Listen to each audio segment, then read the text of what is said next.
Hello everyone, मैं नीलम तिवारी आप सभी का मैग्नेट ब्रेन्स में बहुत बहुत स्वागत करती हूँ। मैग्नेट ब्रेन्स एक ऐसे चैनल है जहाँ पर आपको किंडरगार्टन से लेकर 12th क्लास तक के सारे वीडियोस बिल्कुल फ्री अवेलेबल करवाए जाते हैं। और जैसा कि आपको पता होना चाहिए, आपको सब्सक्राइब करने के बाद ऐसा नहीं है कि 2 वीडियोस दिखा दी गए उसके बाद में आपसे कोई भी सब्सक्रिप्शन चार्ज मांगा जाए। चाहे आप NTSC हो, ओलंपियाड हो, कुछ भी आपको जो भी पढ़ाई करनी है, मैग्नेट ब्रेन्स चैनल पर बिल्कुल 100% फ्री आपको अवेलेबल करवाई जाती है। ऐप डाउनलोड कर सकते हैं, मैं उस पर वेबसाइट पे जाके रजिस्टर कर सकते हैं, सब कुछ बिल्कुल फ्री आपको मिलेगा। तो जैसा कि 8वीं कक्षा के हम magnet brains test paper series को सॉल्व कर रहे हैं और इसमें हमने 10वीं पाठ जो हमारा है नीति नवनीतिम, इसको हम करवा चुके हैं हल। और अब हमारा 11 पाठ शुरू होता है, सावित्रीबाई फुले। अब इन सावित्रीबाई जो फुले हैं उन्होंने स्त्री शिक्षा है उसके लिए उन्होंने बहुत बड़ा योगदान दिया। महाराष्ट्र में कहा जाता है कि सबसे पहला जो कन्याओं के लिए पाठशाला जो बनाई उन्हीं ने शुरुआत की। तो भाई स्त्री शिक्षा के लिए पहला कदम कहें तो सावित्रीबाई फुले ने उठाया। तो ऐसे ही समाज के जो निम्न वर्ग थे, उच्च वर्ग थे, इनमें आपस में जो भेदभाव होता था, इसका भी, इन कुरीतियों का भी उन्होंने बहुत कड़ा विरोध किया। तो जैसा कि इस पाठ को हम पूरा पढ़ा चुके हैं, आप जाके NCERT के जो वीडियोज़ हैं हमारी वेबसाइट पर जाके उसको देख लीजिए। जब उसको देख लें फिर उसके बाद में टेस्ट पेपर कीजिएगा डाउनलोड, और डाउनलोड करने के बाद उसको पहले खुद हल करने की कोशिश कीजिएगा, फिर आइएगा टेस्ट पेपर के वीडियो पे, जिससे कि फिर आपको सारी चीज़ें समझ में आएंगी। ठीक है, तो जैसा कि हमारा पहला प्रश्न क्या कह रहा है कि प्रदत्त विकल्पेभ्यः विकल्प आपको दिए हुए हैं, उसमें से उचित पदम चित्वा, उचित पदों को चुन करके वाक्य पूर्तिम कुरुत, वाक्यों की पूर्ति कीजिए। अब यहाँ पे अगर आप विकल्पों को देखें तो हर विकल्प दिया तो एक ही जैसा है, लेकिन उनमें विभक्तियाँ अलग अलग लगी हुई हैं। जैसे यहाँ लिखा है विद्यालयस्य, यहाँ लिखा है विद्यालये और लिखा है विद्यालयम। हर एक विभक्ति, जैसा कि आपको पता होना चाहिए, हर विभक्ति अपने साथ में एक चिन्ह को जोड़ कर चलती है। कि जैसे अगर हम कहें प्रथमा विभक्ति की बात, हम इसको यहाँ लिख देते हैं कि जैसे अगर किसी भी शब्द में प्रथमा विभक्ति लगी हुई होती है तो प्रथमा विभक्ति उस शब्द में या तो ने का अर्थ जोड़ देती है या फिर उस शब्द का अर्थ बताने के लिए प्रयोग की जाती है। ठीक है, अब जब हम कहें द्वितीय विभक्ति की बात, तो द्वितीय विभक्ति जहाँ पर लगती है वो उस शब्द में, जिस शब्द में विभक्ति लगी हुई है उसमें को का अर्थ जोड़ देती है। जहाँ पे तृतीय विभक्ति की बात कहें तो तृतीय विभक्ति उसमें से और के द्वारा जोड़ देती है, से या के द्वारा का अर्थ जोड़ देती है। वहीं पर हमारी जो चतुर्थी विभक्ति होती है वो उसमें के लिए का अर्थ जोड़ देती है उसी शब्द में। जैसे विद्यालय शब्द विद्यालय से लिखा हुआ है, षष्ठी है तो षष्ठी होगी तो काकी के क्या, विद्यालय अगर चतुर्थी होती तो विद्यालय के लिए अर्थ निकलता। विद्यालय सप्तमी है तो विद्यालय में या विद्यालय पर का अर्थ निकल रहा है। इस प्रकार से हर भाई विभक्ति जो है वो किसी ना किसी अर्थ को जोड़ देती है। पंचमी लग जाने से उसमें से, वो भी अलग होने वाला से उसमें जुड़ जाता है, अलग होने का भाव दर्शाने लगता है। षष्ठी के होने पर उसमें काकी के या रारी रे जुड़ जाता है। काकी के तो भाई मूल शब्दों में जुड़ता ही है, लेकिन अगर मैं और तुम की बात कहे जाए तो मैं का मैं की मैं के नहीं कहते, तुम का तुम की तुम के नहीं कहते हैं, मेरा मेरी मेरे कहते हैं, तुम्हारा तुम्हारी तुम्हारे कहते हैं। ठीक है, और सप्तमी की बात की जाए तो सप्तमी विभक्ति में और पर का अर्थ जोड़ देती है। ठीक है ना, तो इस प्रकार से ये विभक्तियां हर एक शब्द में कहीं ना कहीं विभक्तियां लगी हुई हैं। जैसे अब हम यहाँ की बात कहें, पहले हम इस वाक्य को पढ़ेंगे, वाक्य को पढ़ने के बाद में इस शब्द की विभक्ति को देखेंगे और उसमें अर्थ जोड़ेंगे, उसमें वो चिन्ह जोड़ेंगे हिंदी वाला, तो उससे हमें अर्थ पता चलेगा कि कौन सा शब्द हमारा यहाँ पर आना चाहिए। जैसे लिखा है इयम यानी यह, इयम शब्द कहाँ बनता है, इदम शब्द के आप कहाँ पर जाएंगे, स्त्रीलिंग रूप में जाएंगे तो इयम शब्द प्रथमा विभक्ति में बनता है जो यह का रूप बताता है। यह प्रबंध समिति, इयम प्रबंध समिति, समिति क्योंकि स्त्रीलिंग थी तो इसलिए यहाँ पे यह शब्द भी इदम का स्त्रीलिंग वाला आया। इयम प्रबंध समिति, यह प्रबंध समिति कौशलेन, कौशल से, संचालयति, संचालित करती है, यह प्रबंध समिति। अब यहाँ पे विद्यालय में षष्ठी है तो अर्थ निकल रहा है विद्यालय का, विद्यालय की या विद्यालय के। तो क्या विद्यालय के की का अगर लगाने से क्या अर्थ सही हो रहा है कि यह प्रबंध समिति विद्यालय का संचालन के द्वारा कौशल के द्वारा संचालित करती है। क्या सही अर्थ निकला? नहीं हुआ। चलो फिर से अब हम सप्तमी वाला देख लेते हैं। विद्यालय सप्तमी विभक्ति में, जैसे बालक बनता है बालके, विद्यालय बना विद्यालय। ठीक है, हमने अर्थ निकाला विद्यालय में या विद्यालय पर। ठीक है, यह प्रबंध समिति विद्यालय पर कौशल के द्वारा संचालित करती है या होती है। सही हुआ क्या? नहीं हुआ। यह प्रबंध समिति विद्यालय पर या विद्यालय में कौशल के द्वारा संचालित होती है। सही अर्थ हुआ? नहीं हुआ। अब देखते हैं, यह प्रबंध समिति विद्यालय को कौशल से या कौशल के द्वारा संचालित करती है। सही उत्तर निकला कि नहीं निकला? क्योंकि जहाँ पे ये विद्यालय शब्द में द्वितीय विभक्ति लगी हुई है, इसने इसमें को का अर्थ जोड़ दिया और हमारा अर्थ सही हो गया कि यह प्रबंध समिति विद्यालय को कुशलता से के द्वारा संचालित करती है या संचालित होती है। सही हो गया अर्थ। तो हम यहाँ पर लिख देंगे विद्यालय। इसीलिए भाई हम जो शब्द रूप करवाते हैं, शब्द रूप इसीलिए करवाते हैं कि शब्द रूपों को याद कीजिए, विभक्ति के चिन्हों को देखिए। विभक्ति के चिन्ह देख लिए तो आपको हर एक संस्कृत के हर एक शब्द का अर्थ सही स्पष्ट होने लगेगा। ठीक है ना? तो यहाँ पे हम इनको नंबर से लिखे देते हैं इन विभक्तियों को। ठीक है, यहाँ पे प्रथमा को हम 1 लिखे देते हैं, प्रथमा विभक्ति, द्वितीय विभक्ति, तृतीय विभक्ति, चतुर्थी विभक्ति, पंचमी विभक्ति, षष्ठी और ये सप्तमी। ठीक है, अब देखते हैं हम दूसरा लिखा है जनाः भ्रष्टाचारेण व्याकुलाः सन्ति। जन, अब जन एक नहीं है, बहुत सारी हैं। अब यहाँ पे जनाः शब्द देखा और भ्रष्टाचार से व्याकुल हैं, तो अब जन के साथ में यहाँ आना है सर्व शब्द। सर्व का अर्थ होता है सभी।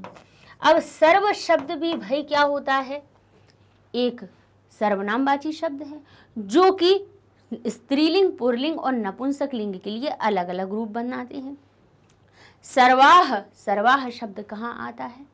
हमारे स्त्रीलिंगवाची शब्द में। सर्वाह, सर्वे, सर्वाह इस प्रकार से बनता है। तो अब अगर हम स्त्रीलिंग वाला ये सर्वाह लगाएं तो क्या सही होगा?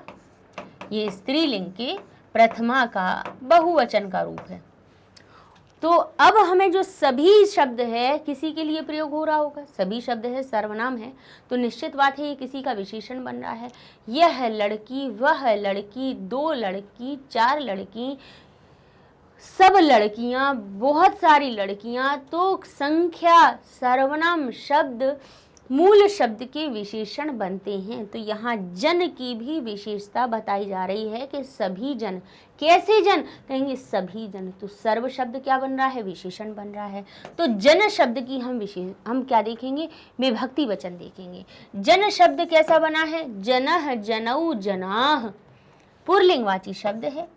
जन कैसा है? पुल्लिंगवाची शब्द है।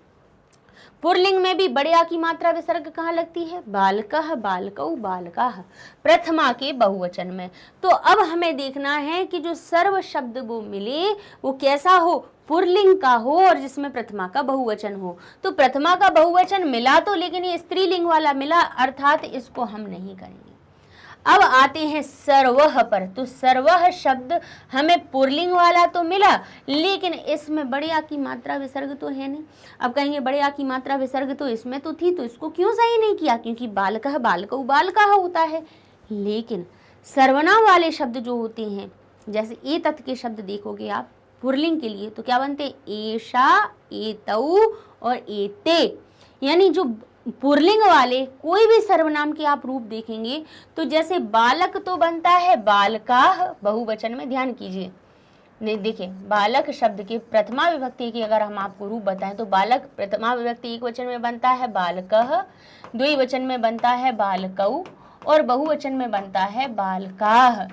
लेकिन इस पुल्लिंग के जितने सर्वनाम जो बनते हैं वो किस प्रकार बनते हैं? एतत् बनता है हमारा एषा, एषः, एषा बनता है स्त्रीलिंग के लिए।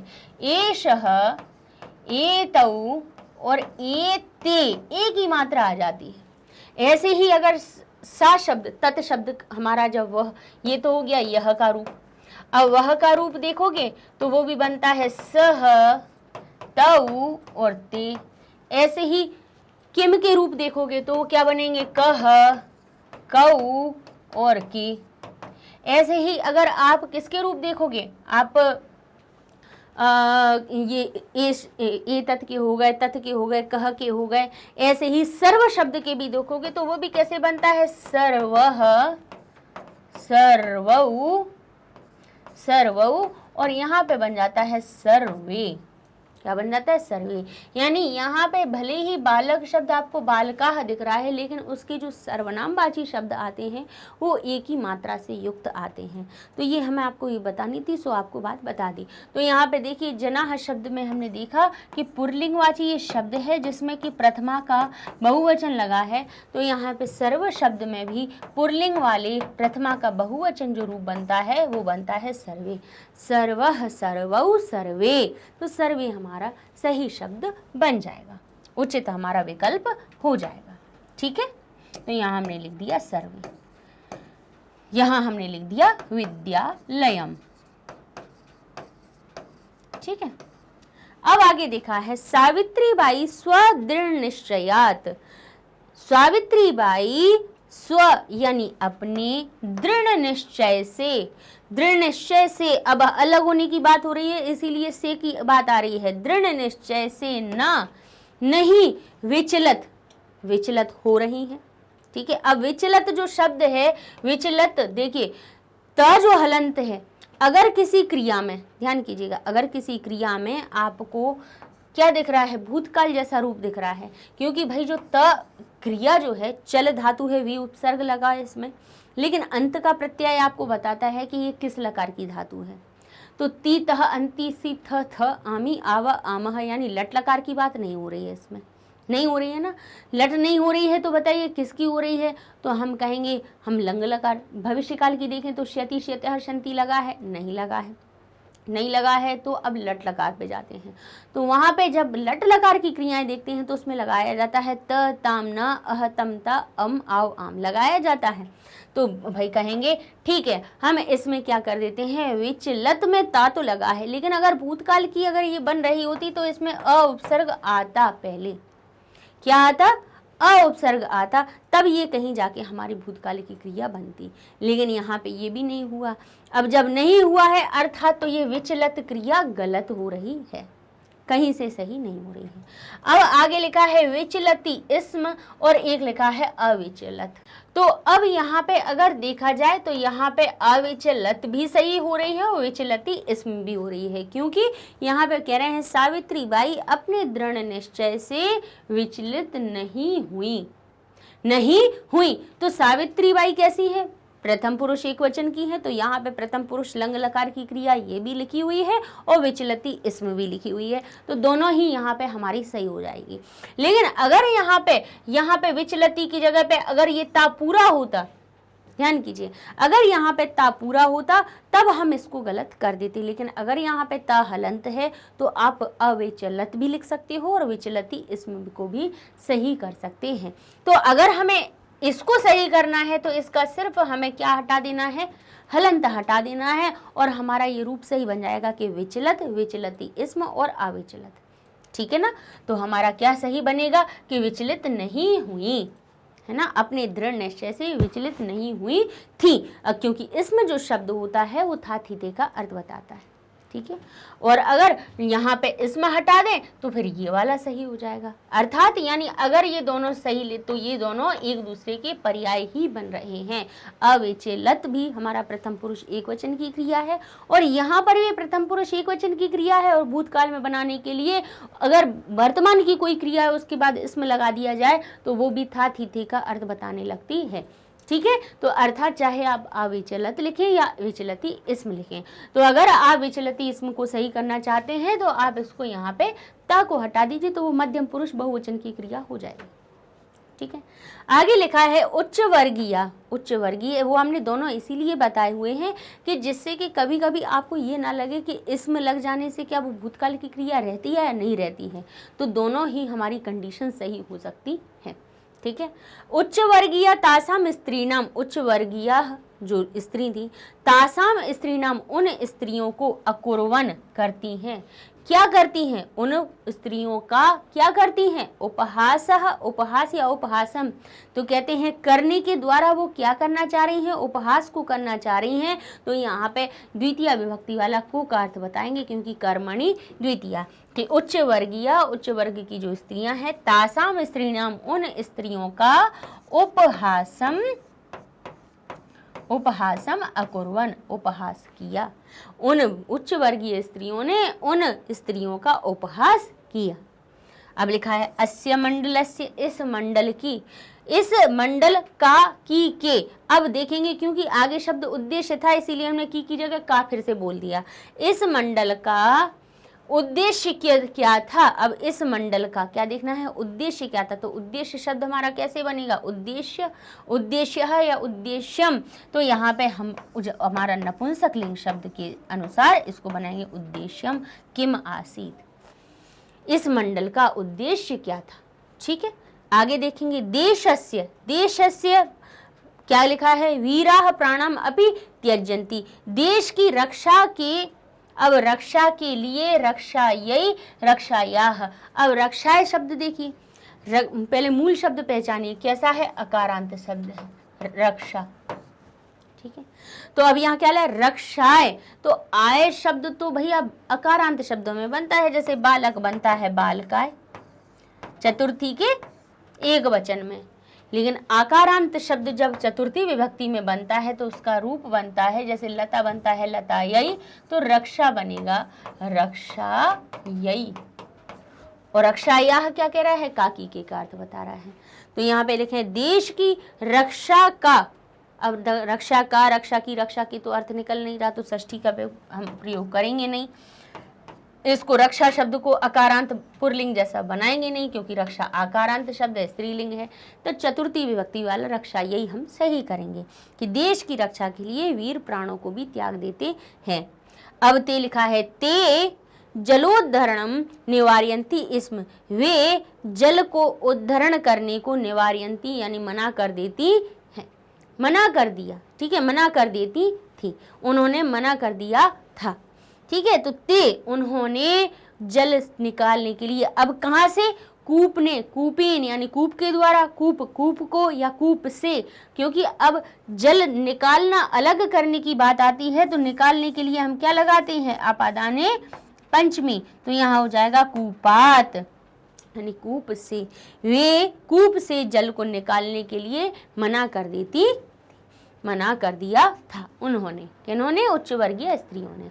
तो इस प्रकार से ये हमारे सही उत्तर बन जाएंगे। ठीक है, चलिए अगला हम प्रश्न देख लेते हैं। उचित विकल्पम प्रयोज्य प्रश्न निर्माणम करो, तो उचित विकल्प का प्रयोग करके अब आपको प्रश्न निर्माण करना है। तो यहाँ पे आपको रेखांकित शब्द को पकड़ लेना है। सविनोदम, विनोद शब्द अकारांत शब्द बन रहा है, तो क्या लिखा है सा, अब अकारांत शब्द के साथ साथ में नपुंसक लिंगवाची भी शब्द बता रहा है, लेकिन अब हम इस पहले वाक्य को पढ़ेंगे। सा यानी वे स्वविद्यालय, अपने विद्यालय में, कन्या भी, कन्याओं के साथ, सविनोदम, विनोद के साथ, आलपंती, बातचीत करती हैं, बातचीत करती हैं, सविनोदम, विनोद के साथ में। अब यहाँ पे क्रिया की विशेषता बताई जा रही है कि बातचीत करती हैं, कैसी बातचीत करती हैं, विनोद के साथ, हंसी खुशी की बात करती हैं, विनोद पूर्वक बात करती हैं। ठीक है, तो यहाँ पे जब भी कभी क्रिया की विशेषता की बात की जाए तो उसके लिए आप कथम शब्द का प्रयोग करेंगे। ठीक है, कथम आलपंती, कैसे विनोद करती हैं, कहती कैसे बात करती हैं, कहती कथम विनोद, कथम आलपति, आप कहेंगे सा विनोदम आलपति। ठीक है, क्योंकि कथम शब्द का अर्थ होता है कैसा या कैसे।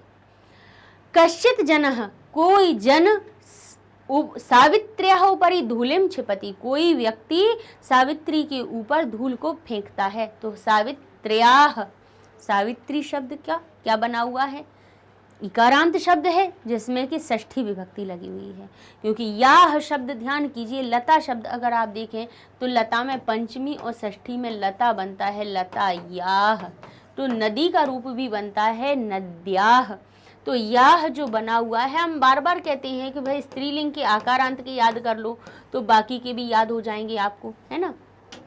तो ऐसे ही जैसे लतायाह शब्द पंचमी और षष्ठी में बनता है लतायाह, तो और ऐसी स्त्री सावित्री बना, नदी जैसा रूप बना, तो हो गया सावित्रयाह। ठीक है, अब क्या होगा इसमें, इसके लिए हमें किम के शब्द रूपों पे जाना पड़ेगा और उनसे कहेंगे कि अपने पंचमी और षष्ठी का रूप बताओ। तो पंचमी षष्ठी का रूप बनता है कस्याह और कस्याह एक वचन का रूप। तो यहाँ से हम कस्याह शब्द को सही कर लेंगे। ठीक है, क्योंकि सावित्री शब्द में षष्ठी विभक्ति एक वचन है, तो इस प्रकार से षष्ठी विभक्ति एक वचन का हम कस्याह शब्द लगा लेंगे। आगे लिखा है सा अध्यापने संलग्ना, वे अध्यापन में, अध्यापन शब्द अकारांत शब्द बन रहा है, एक ही मात्रा सप्तमी विभक्ति से आई है, तो उसके लिए बताइए हम कौन सा शब्द लगाएंगे। अध्यापन, कस्याम, अध्यापना बन रहा है क्या, कस्याम आता है स्त्रीलिंग के लिए, तो अध्यापन शब्द क्या स्त्रीलिंग बन रहा है, नहीं बन रहा है, अकारांत शब्द है तो स्त्रीलिंग नहीं बनेगा। तो उसके लिए हम क्या करेंगे, पुरलिंग या नपुंसक लिंग का कस्मिन शब्द का प्रयोग करेंगे। तो अध्यापन के लिए आ जाएगा कस्मिन, क्योंकि अध्यापन में सप्तमी विभक्ति एक वचन है, तो यहाँ पर कस्मिन भी हम सप्तमी विभक्ति एक वचन वाला लेके उसमें हम सही उत्तर बना देंगे। ठीक है, आगे लिखा है नव वर्ष देशिया, 9 वर्ष की उम्र की सा वे फुले महोदयन परिणीता, फुले महोदय से वो परिणीत हुई, यानी फुले महोदय से उनका विवाह हुआ। अब महोदयन, महोदय शब्द में एन लगा है, तृतीया विभक्ति लगी है, तो केन हम तृतीया विभक्ति वाला प्रश्नवाचक शब्द उठाएंगे और लिख देंगे तो हमारा सही उत्तर बन जाएगा।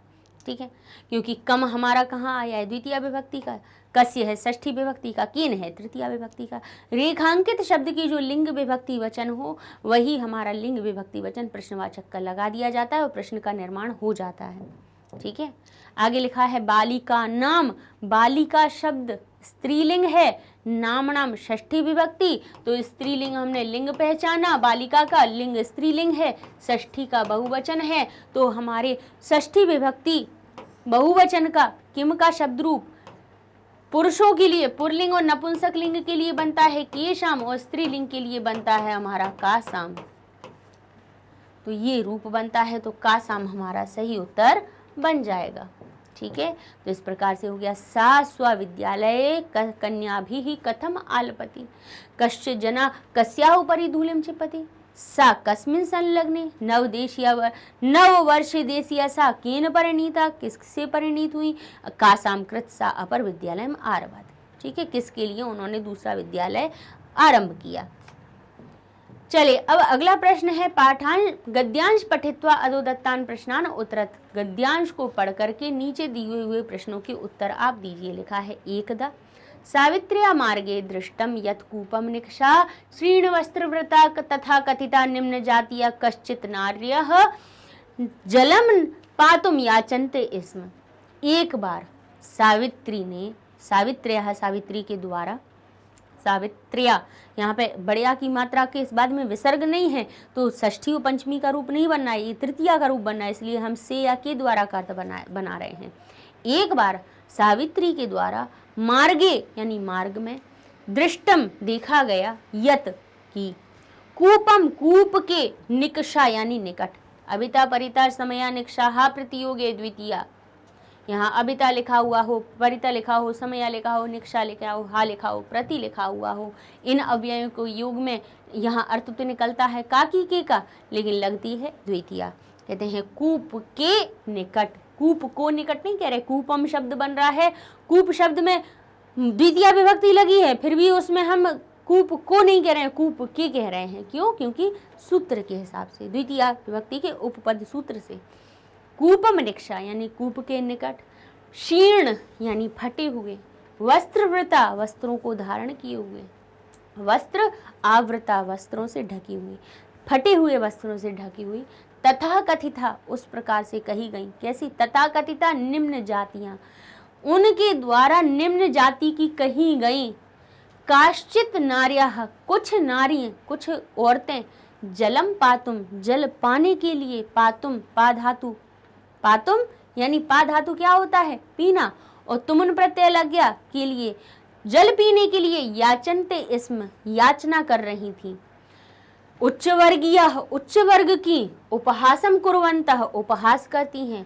कूपात और कूप से, क्योंकि कूपात शब्द से का अर्थ हो रहा है अलग होने के लिए बात बता रही है। कूपात कूप से जलोद्धरणम जल को उद्धरण करने जल को निकालने के लिए अवार्यन हटा देती हैं, मना कर देती हैं।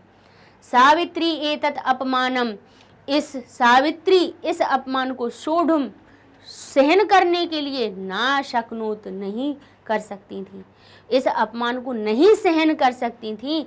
सा ताह स्त्रियः उन्होंने उन स्त्रियों को निज गृह नीतवती अपने घर ले गई।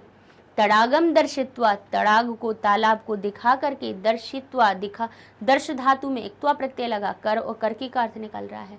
तड़ाग को दिखा करके तालाब को दिखा करके अकथयत बोली और कहा, तड़ाग को दिखाकर और बोली यत कि यथेष्टम यथ इष्टम जितनी इच्छा हो जलम नयत जल ले लो। सार्वजनिको अयम तड़ाग सार्वजनिक है यह तड़ाग, यह तालाब सार्वजनिक है। जितना चाहो यथेष्टम जलम जितना जल चाहिए यथेष्टम जलम नयत ले लो। अस्मात् जल ग्रहणे इसके जल ग्रहण में नास्ति जाति बंधनम कोई जाति का बंधन नहीं है।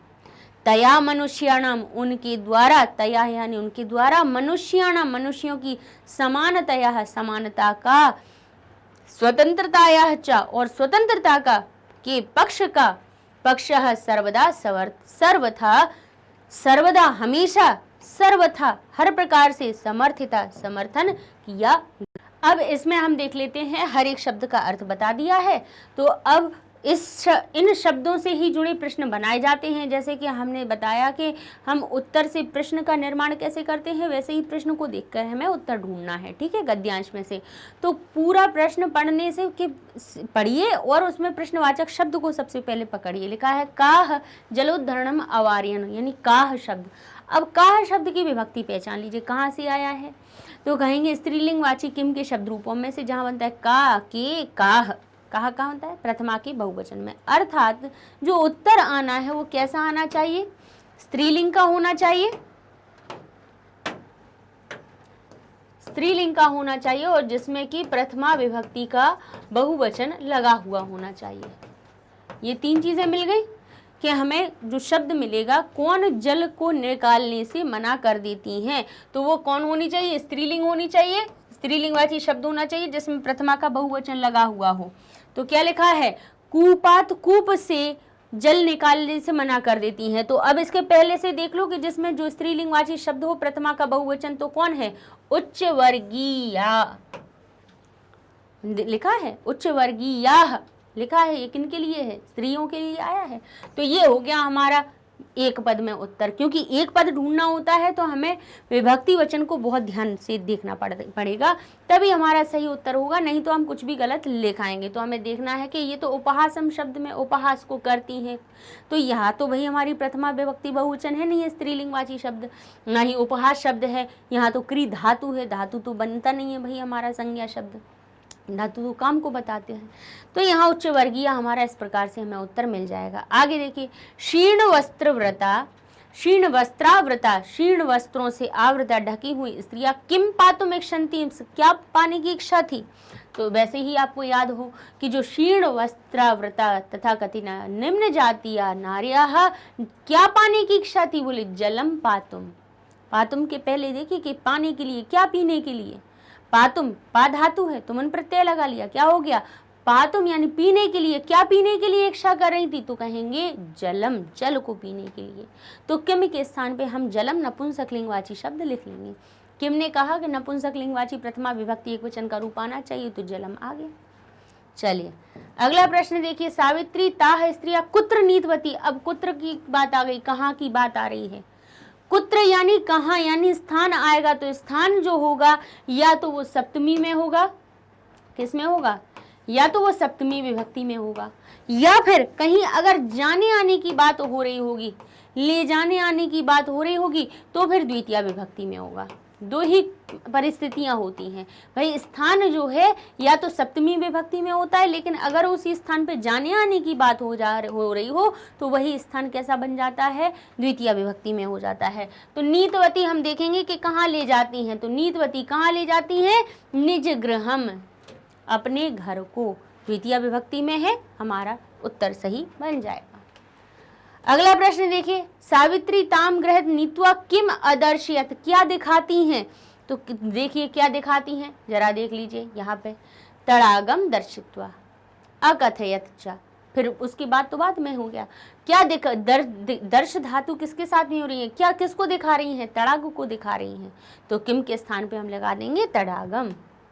ठीक है, सावित्री ताम गृहम नीत्वा, उनको घर ले जाकर क्या दिखाती हैं, का दर्श धातु के पहले क्या बताया जा रहा है कि क्या किसको दिखाती हैं, तड़ाग को दिखाती हैं, तो ये हमारा तड़ाग शब्द सही हो जाएगा, तड़ागम।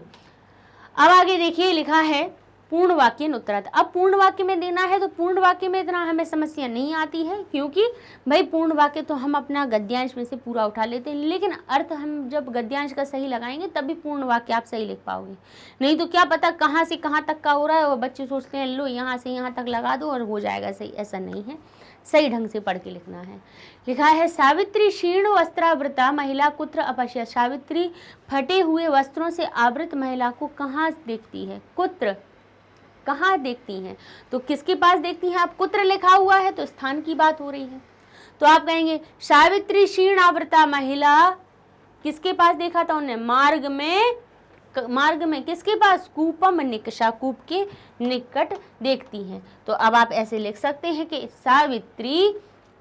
सावित्री मार्ग में कूपम निकषा शीर्णव्रता स्त्रियाः दर्शयत, देखा उन्होंने, कहाँ देखा था, स्थान देखिए कहाँ की बात हो रही है, कूप के निकट मार्ग में, तो दोनों ही चीजें हमें मिल रही हैं, मार्ग में उन्होंने कूप के निकट देखा, तो कुत्र के स्थान पे आप सिर्फ कितना लिख दीजिए, पूरा ज्यादा लिखने की जरूरत नहीं है, आप सिर्फ इतना लिख सकते हैं कि सावित्री शीर्णावृता महिला, कुत्र के स्थान पे आप लिख देंगे मार्ग में कूप के निकट, अपश्यत देखा, किनको देखा, शीर्ण वस्त्रावृता महिला अपश्यत। भाई पूरे सेंस की पूरा लिखने की जरूरत ही नहीं है कि हमें जो काम की बात नहीं है हम उसको भी लिखे जा रहे हैं, हमें फिर सिर्फ प्रश्नवाचक शब्द को पकड़ लेना है। प्रश्नवाचक शब्द के रहा है कुत्र यानी कहाँ, तो कहाँ का स्थान ढूंढ लो कि कौन से स्थान की बात हो रही है, बोले मार्ग में कुएं के पास की बात हो रही है।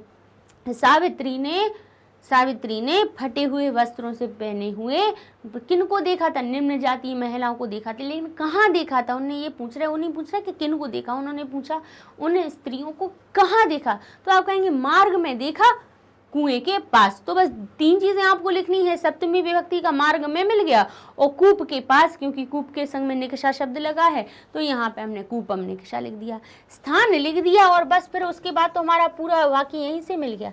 सावित्री शीर्ण वस्त्रावृता महिला मार्गे कूपम निकषा अपश्यत, बस हो गया हमारा उत्तर।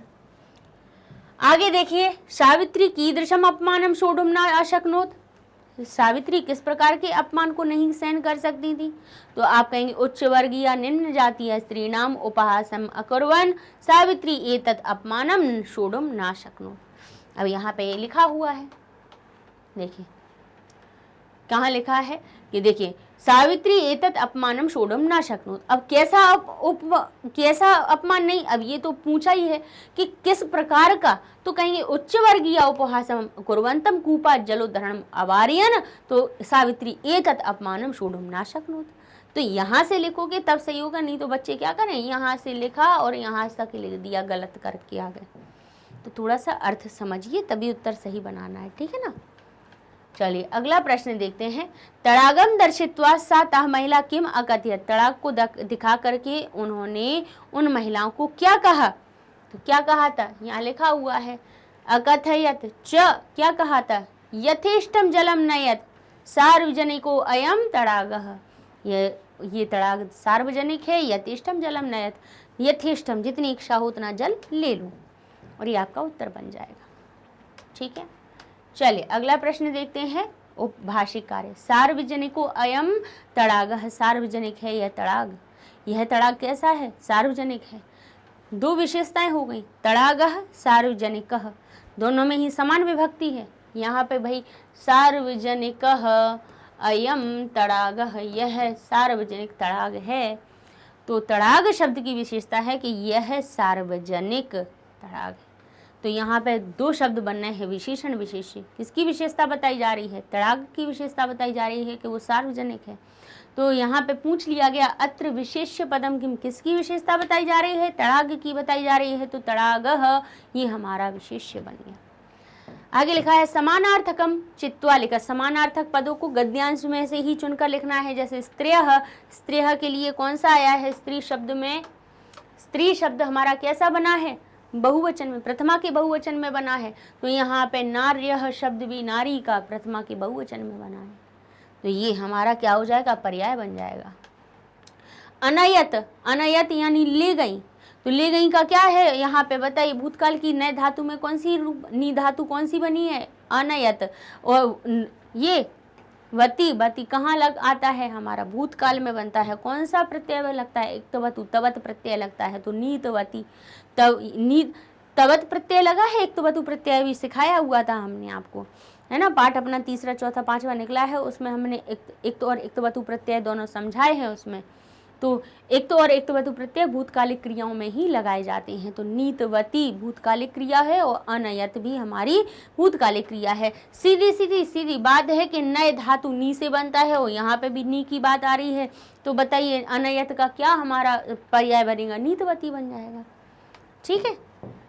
आगे लिखा है उपसर्ग निर्देशित। अब बताना है निर्देशित, आपको उपसर्ग को निर्देशित करके बताना है कि अपमान में कौन सा है। तो मान के बाद अप उपसर्ग आ गया। उपहास में हास को हटा दो। तो संस्कृत में केवल 22 उपसर्ग हैं, ज़्यादा है नहीं है। तो ऐसे ही एक बार में रट्टा मार लोगे, याद हो जाएंगे, कोई दिक्कत नहीं है उसमें। संधि विच्छेदम वा करो, संधि करो या विच्छेद करो। जलोद्धरणम, ओ की मात्रा कहाँ आती है? अ और उ के मेल से ओ की मात्रा बनती है, गुण संधि का नियम है। तो जल और उद्धरणम हमारा अलग हो जाएगा। ओ की मात्रा को तोड़ो तो आ दे दो जल को और उ दे दो धरणम को। तो जल उद्धरणम हमारा सही बन जाएगा। न अशक्नोत में, न में आ छुपा है, बड़े आ की मात्रा, दोनों को जोड़ो तो हो गया ना शक्नोत, हमारा संधि शब्द बन गया। अगला प्रश्न है यथा निर्देशम रिक्त स्थानानि पूर्यत, निर्देश के अनुसार आपको रिक्त स्थान की पूर्ति करना है। सामान्यतया, सामान्यता या सामान्यता यह कहाँ आता है? सामान्यता कैसा बन रहा है? स्त्रीलिंग का बन रहा है रूप, लता जैसा रूप बन रहा है, बालिका जैसा रूप बनना है, स्त्रीलिंगवाची बन गया। यह कहाँ आता है? पंचमी षष्ठी के, यहाँ आप लिख सकते हो पंचमी में भी आता है, पंचमी या षष्ठी विभक्ति के एक वचन में यह जोड़ दिया जाता है। लतायाह, लतायाह। यहाँ क्या लिखा है? नार्यः, नारी शब्द के प्रथमा विभक्ति बहुवचन का रूप देखेंगे। नारी वैसे ही समझ में आ रहा है आपको कि स्त्रीलिंगवाची शब्द है जिसमें कि प्रथमा विभक्ति के बहुवचन में नारी शब्द बनता है नार्यः। ठीक है, तो ये हो गया प्रथमा विभक्ति बहुवचन का रूप। अब देखिए नए धातु, नए नए कहाँ से बनती? मूल धातु क्या होते? नी, नी बन जाती है हमारी नए। ठीक है, ऐसे ही तो नयत कहाँ बनता है हमारा? कहेंगे मूल धातु बताओ पहले, तो नी मूल धातु हो गई। नयत, त कहाँ आता है अकेला? ध्यान कीजिए, तो आप कहेंगे ती तह अंति सी थह थ आमी आवा आमह, इसमें तो हमें कहीं नहीं मिला ता अकेला। ठीक है, इसके बाद लट लकार से पूछा तो उसने कहा त ताम न, त आधा त ताम न, फिर कहा उसने अह तम त। आप कहेंगे पूरा त मिलता तो है भूतकाल में, लेकिन उसमें आ जरूर लगा हुआ होता है, तो ये भूतकाल की भी क्रिया नहीं है, नहीं दिख रही। तो कैसे कहेंगे कौन सा लकार है इसमें? इसमें हम कहेंगे कि जो भूतकाल जैसी दिखे और जिसमें आ ना हो, भूतकाल जैसा प्रत्यय दिखे। तो भूतकाल जैसा प्रत्यय किसमें होता है? हमारी लोट लकार की क्रिया में। क्या बनता है? तू ताम अंतु, क्या बनता है? तू ताम अंतु, और यहाँ बनता है अतम त, और आ नहीं लगा हुआ होता है, सो वो लोट लकार की क्रिया होती है। तो लोट लकार में, और वो भी कौन से? मध्यम पुरुष में। प्रथम पुरुष की बात नहीं हो रही है, मध्यम पुरुष की बात हो रही है। तो ये मध्यम पुरुष और बहुवचन में इसका हमारा रूप बनता है। ठीक है, चलिए आगे चलिए, क्या लिखा है, याचयन्ते। याचयन्ते, याच धातु कैसी है, आत्मनेपद की धातु है। तो याच तो धातु हो गई, याच यानी मांगना, धातु मिल गई। अब क्या बताना है, लकार। तो ते एते अंते से एते ध्वे ए आवहे आमहे, लट लकार के ही प्रत्यय होते हैं। लेकिन यहाँ लिख लो कि कौन से लट लकार के, आत्मनेपद में, आत्मनेपद की धातुएं। ठीक है, याचना करना, मांगना, ये क्या होता है, स्वयं के लिए इसका प्रभाव पड़ता है। तो ये आत्मनेपद की धातु है। वर्ध धातु बढ़ना, स्वयं पर, लभ प्राप्त करना, ये स्वयं पर प्रभाव पड़ रहा है। उन धातुओं के में प्रत्यय अलग लगाए जाते हैं। जैसे लट लकार में परस्मय पद धातु होती है तो उनमें तीतः अंति सीथ थ आमी आव आमह लगा देते हैं। लेकिन आत्मनेपद में की जो धातुएं होती हैं उनमें तीतः अंति की जगह सीथ थ आमी आव आमह की जगह पे ते एते अंते से एते ध्वे ए आवहे आमहे लगा दिया जाता है। तो लट लकार में ते एते अंते है तो प्रथम पुरुष और बहुवचन की ये हमारी क्रियाएं का रूप हो जाएगा, याचन्ते, याचते, याचेते, याचन्ते। इस प्रकार से ये हमारे रूप हो गए। ठीक है, चलिए अगला प्रश्न, परस्परम मीलयत लिखत च, परस्पर मिलन करके लिखिए, सततम यानी निरंतर। अब इसमें क्या कर, समानार्थक देखने हैं, समानार्थक जोड़ने हैं, यहाँ तक देखे हुए हैं। अब देखेंगे हम सततम, तिरस्कार, परिणीता विवाह, अजायत यानी उत्पन्न होना, अध्ययनम। अब इनके समानार्थक क्या करेंगे, सततम, सतत का अर्थ क्या होता है, निरंतर। अब विवाहिता शब्द सही होगा क्या, निरंतर और विवाहित क्या एक समान है, नहीं, विवाहित किसका बनना है, परिणीता का बन रहा है। तिरस्कार, तिरस्कार किसको कहते हैं, अपमान को कहते हैं। तो अपमान, भाई बताइए, अब तिरस्कार शब्द किसका बन रहा है, हमारा जन्म प्राप्त हुआ, अविरत, अविरत यानी रुकना, अविरत यानी बिना रुके हुए। तो सतत का अविरत हो रहा है, हमारा बन रहा है। तिरस्कार का क्या होगा, कहेंगे अपमान हो जाएगा। अजायत उत्पन्न होना, तो जन्म अलभत, अध्ययन यानी पठनम। तो ये हमारी क्या हो जाएंगे, समानार्थक बन जाएंगे। अगला विपरीतार्थक, समानता, समानता का उल्टा क्या हो जाएगा, विषमता। ठीक है, असमानता या विषमता। निम्न जातीय, उल्टा क्या हो जाएगा, उच्च जातीय। आदाय यानी लेकर के, और प्रदाय यानी दे करके। स्वीकरणम, स्वीकरण करना, तो निराकरण, निराकरण कर देना। प्रथम यानी पहला, तो अंतिम उसका उल्टा हो जाएगा। ठीक है, चलिए अब अगला प्रश्न देखते हैं। लिखा हुआ है, अधुदत्तानां पदानां वाक्य प्रयोगम कुरुत, यानी अधु नीचे लिखे हुए जो पद हैं उनका वाक्यों में प्रयोग आप कीजिए। तो कौन कौन से हमारे पास शब्द हैं, पद है, विरोधम है, स्त्री शिक्षाया है, संस्था है, संस्थाह है और प्रथमम है। अब देखिए विरोधम लिखा हुआ है तो हम कह सकते हैं सावित्रीबाई फुले सामाजिक कुरीति नाम विरोधम अकरोत, कि सावित्रीबाई फुले ने सामाजिक कुरीतियों का क्या किया था, विरोध किया था। तो भाई हम बनाए देखिए कैसे, हम हमेशा बिल्कुल सरल तरीका बता रहे हैं कि जैसे वाक्य में प्रयोग अगर हो जाए, आ जाए आपके सामने, तो आप उसको किस प्रकार से प्रयोग करेंगे। तो आप सिंपल सा हिंदी में पहले बना लीजिए। आप लिख दीजिए यहाँ पे, सावित्री बाई फुले ने सामाजिक कुरीतियों का विरोध किया। ठीक है, साधारण से आपने हिंदी में वाक्य बना लिया। तो सावित्रीबाई फुले, ने का अर्थ निकल रहा है प्रथमा विभक्ति में, हम इनका नाम लिख देंगे, हम सिंपल से लिख देंगे सावित्रीबाई फुले, क्योंकि स्त्रीलिंग शब्द है, प्रथमा विभक्ति में इसमें हम कोई परिवर्तन ना करके इनका नाम जैसा का तैसा लिख देंगे। आप लिख देंगे सावित्रीबाई फुले, महोदया भी लिख सकते हैं क्योंकि महोदया लिखने से आकारांत शब्द हो जाएगा और प्रथमा विभक्ति स्पष्ट हो जाएगी कि लो हमने कोई परिवर्तन इसमें किया ही नहीं है, क्योंकि ये हमारा कैसा हो रहा था, आकारांत शब्द हो रहा था। सावित्रीबाई फुले महोदया सामाजिक कुरीतियों, कुरीति शब्द का, कुरीति शब्द संस्कृत शब्द ही है, इसमें जब हम क्या लगाएंगे, इकारांत शब्द है, इकारांत शब्द में कुरीतियों का की का अर्थ लगाना है तो षष्ठी का हम बहुवचन का रूप लगाएंगे, क्योंकि एक कुरीति की बात नहीं हो रही है, कुरीतियों का बात हो रही है। तो हम यहाँ के लिख देंगे इसका सामाजिक, फिर कुरीतियों का की के का अर्थ है, इसलिए कुरीति शब्द में अब सामाजिक को हम क्या करेंगे, इसके साथ में डैश लगा के एक पद बना देंगे। एक देखिए क्या होता है कि अगर हम एक दो शब्द एक ही जैसे बन रहे हैं, बोले कैसी कुरीतियाँ, सामाजिक कुरीतियाँ। सामाजिक शब्द भी हमारा कैसा बन रहा है, कहेंगे सामाजिक और कुरीति में दोनों को संस्कृत शब्द बनाना है, तो सामाजिक में भी विभक्ति लगानी पड़ेगी। लेकिन कभी कभी आप क्या कर सकते हैं कि आप किसी विशेषण शब्द को उसके साथ में डैश लगा के अगले पद को लिख दीजिए, वो आपका सामासिक पद बन जाएगा।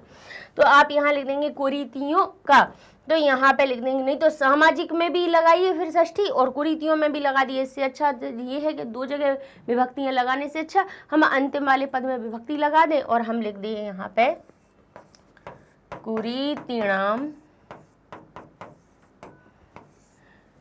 ठीक है, हो गया। अब विरोध लाना है हमें शब्द को, तो हम लिख देंगे विरोधम। और किया यानी अभी की बात नहीं हो रही है, भूतकाल की बात हो रही है, तो क्री धातु का प्रयोग करेंगे, क्योंकि करना या किया, कर रही है, करेंगे, ये सब धातुएं हमें क्री धातु से मिलती हैं। आ लगा देंगे, भूतकाल की क्रिया है, क्री कर बन जाती है और ओ की मात्रा का आगमन होके करोत बन जाता है। क्योंकि सावित्री बाई फुले कैसी है, प्रथम पुरुष एक वचन की करता है, इसलिए प्रथम पुरुष एक वचन की क्रिया हमारी आ गई। सावित्री बाई फुले महोदया सामाजिक कुरीतिणाम विरोधम अकरोत, ये आपका वाक्य में प्रयोग हो गया।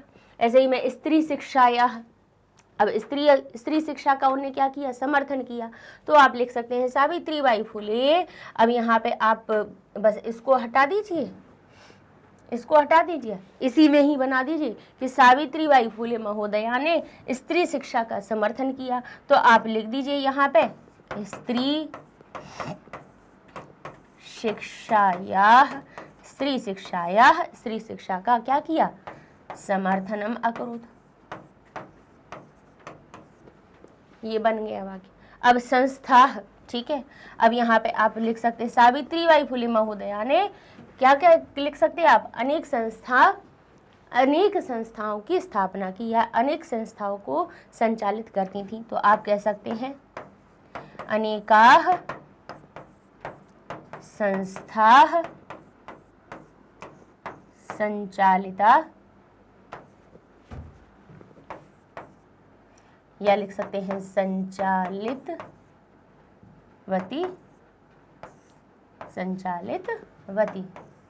यानी क्या कर रही थी, अनेक संस्थाओं को चलाती थी, या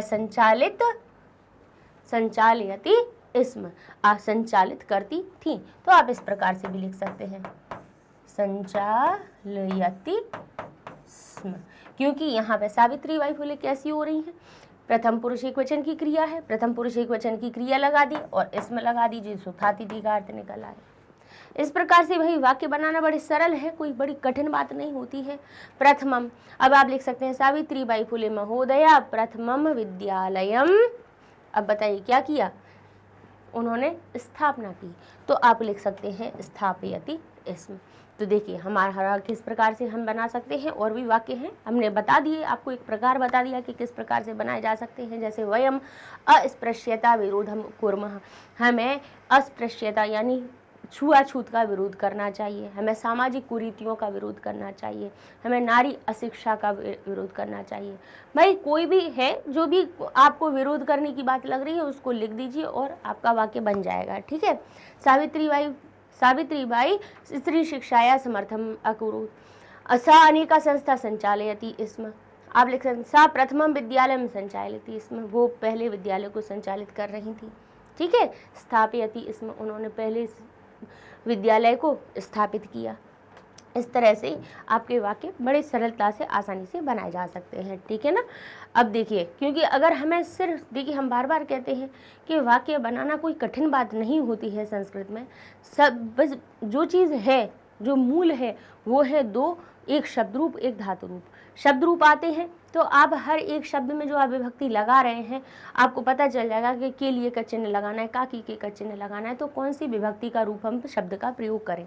शब्द रूप याद हो गए तो शब्द बनाना, वाक्य बनाना कठिन नहीं है, बिल्कुल सरल है। ठीक है ना। चलिए, जैसे अब अगला प्रश्न हमारा है मंजूषाया सहायता, मंजूषा की सहायता से कथायाम रिक्त स्थानानि पूर्यते, कथा कथा में रिक्त स्थान को पूर्ण कीजिए। तो जैसे लिखा है एकदा सावित्रयः, एक बार सावित्री के द्वारा, सावित्री शब्द में तृतीया विभक्ति है इसलिए के द्वारा का अर्थ या से का अर्थ हुआ। एक बार सावित्री के द्वारा दृष्टम यत देखा गया कि कूपम कूप के अब क्या शीर्ण वस्त्रावृता फटे हुए वस्त्र से आवृत काश्चित यानी कुछ जलम पातुम याचनते इसमें जल को पीने के लिए याचना कर रही थी। उच्च वर्गीय कुर्वन्तः उच्च वर्गीय करती हैं, अब क्या करती हैं बताना है। और कूपात जलोद्धारणम अवार्यन और कूप से जल को निकालने के लिए मना कर देती हैं। सावित्री एतत् सावित्री इस सोढ़ुम ना शक्नोतुम इसको सहन नहीं कर सके। साता स्त्रियां वे उन स्त्रियों को नीतवती ले गईं। अब कहाँ ले गईं? खाली स्थान को दर्शित्वा दिखा करके अकथयत च और कहती हैं यत यथेष्टम कि यथेष्टम जितना भी चाहो, यथा इष्टम जितना इच्छा हो, नयत ले लो। तो अब इसमें हमारे किस प्रकार से शब्द बनेंगे? हमारे पास है निज ग्रहम, उपहासम, कूपम, निक्षा, मार्गे, जलम, नार्या और अपमानम। तो हम कहेंगे एकदा सावित्रा दृष्टम, एक बार सावित्री के द्वारा देखा गया। कहाँ पे? मार्ग में। तो हम यहाँ लिख देंगे मार्गे, मार्गे दृष्टम यत, मार्ग में देखा गया कि कूप के क्या लिखा हुआ है? निक्षा, द्वितीय विभक्ति है इसीलिए यहाँ पे निक्षा आया है। अगर निक्षा नहीं होता तो कूपस्य समीप लिखा हुआ होता। ठीक है, समीप के अर्थ में देखिए निकट और निकषा दोनों शब्द ऐसे हैं कि अगर आप समीप लगा रहे हो शब्द तो यहाँ पे क्या आ जाएगी? षष्ठी आ जाएगी, कूपस्य समीपम लिख दोगे आप। और लेकिन निकषा शब्द दोनों का अर्थ एक ही है, निकटता का ही अर्थ बता रहे हैं।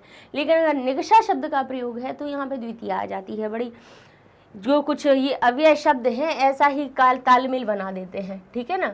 कूपम निक्षा शीर्ण वस्त्रावृता काश्चित कुछ, कौन? शीर्ण वस्त्रों से आवृत कौन थी? कुछ नारियां। तो हम लिख देंगे नार्यः, नारी शब्द का प्रथमा का बहुवचन। जलम पातुम याचनते इसमें उच्च वर्गीय क्या कर रही थी? उपहासम, उपहासम कुर्वन्तः कूपात कूप से जलोद्धारणम अवार्यन जल निकालने से उन्होंने क्या कर दिया? मना कर दिया।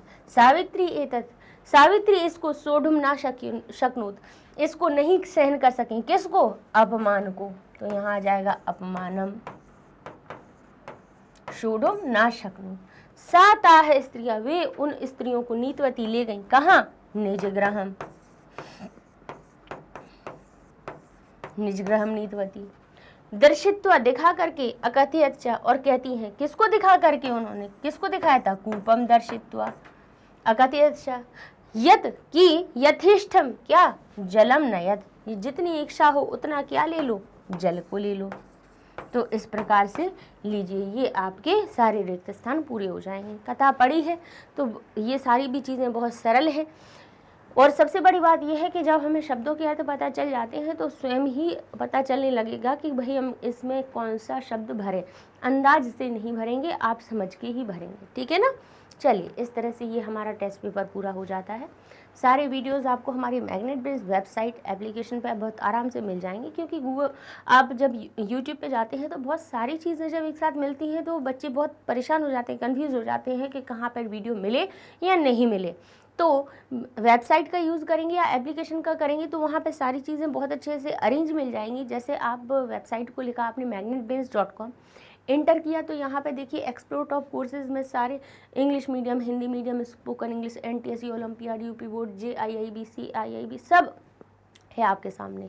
यहाँ देखिए सारे, जैसे आपने 8th क्लास को सिलेक्ट किया यहाँ पे तो 8th क्लास के सब्जेक्ट्स आ गए यहाँ पे। संस्कृत NCERT भी है, व्याकरण भी है। अब NCERT में गए तो पहले चैप्टर वाइज वीडियोस देखिए। चैप्टर पढ़ने के बाद जैसे सावित्रीबाई फुले है 11वां एकादश जो पाठ है उसको पढ़िए पहले। इसके बाद फिर टेस्ट पेपर को डाउनलोड कीजिए, फिर पहले खुद सॉल्व करिएगा, उसके बाद में देखिएगा वीडियो, जिससे कि आपको पता चलेगा कि आपको कितना समझ में आया पाठ। ठीक है ना। और जैसे पाठ में जो चीज़ें हमने समझाई हो समझ में आ पाई या नहीं आ पाई। ठीक है, नहीं आ पाई होंगी तो भाई जो हमने टेस्ट पेपर में है चीज़ें आई, जो नई चीज़ें बताई वो भी समझ में आ जाएंगी आपको। ठीक है, चलिए इस तरह से मिलते हैं नेक्स्ट वीडियो में अगले द्वादश पाठ के कह रक्षति कह रक्षितः। ये हमारा जो पाठ है इसको हम इसका टेस्ट पेपर भी सॉल्व करवाएंगे। तब तक के लिए